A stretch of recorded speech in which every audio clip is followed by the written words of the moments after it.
só tô Lembra? pondo ali a gravação para dizer o seguinte. Ó, eu tô, para vocês que estão vendo a gente Aparece mais, aqui, Samuel. eu tô o privilégio de, não, acho que tá todo mundo dentro, né? O privilégio de ter aqui o Quarteto Topré mais uma vez aqui em casa. Estamos aqui com o Thiago, o Samuel, o Matheus e o João. E como eu dizia para eles aqui, é um grande privilégio para mim, do alto aqui dos meus 69 anos de idade, poder receber essa juventude que tem futuro promissor, garantido aqui, com certeza, na música mundial, não brasileira, mas mundial. E, certeza absoluta, não tenho a menor dúvida. E vieram aqui, estão tocando um monte de coisas aqui, eles estão tocando, já tocaram algumas peças minhas aqui, e vão tocar mais alguma coisa aqui que eles disseram que querem tocar para mim aqui. Então eu vou gravar para poder mostrar para vocês aí o que eles reservaram aqui para mim ainda.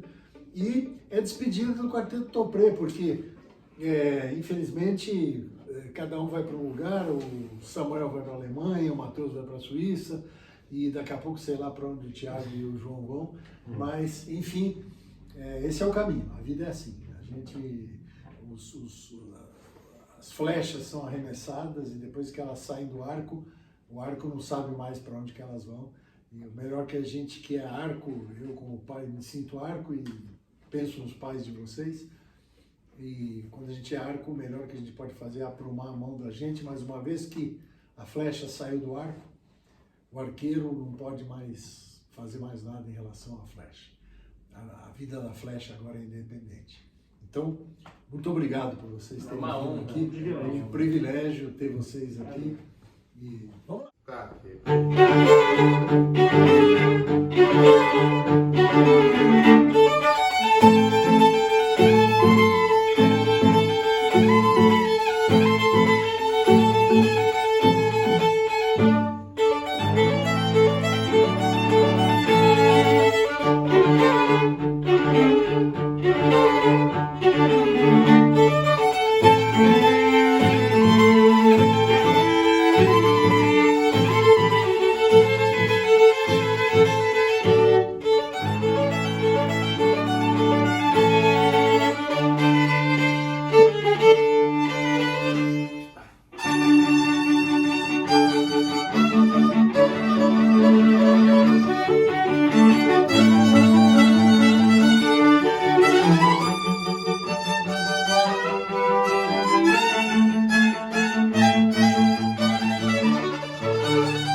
aqui, é um grande privilégio para mim.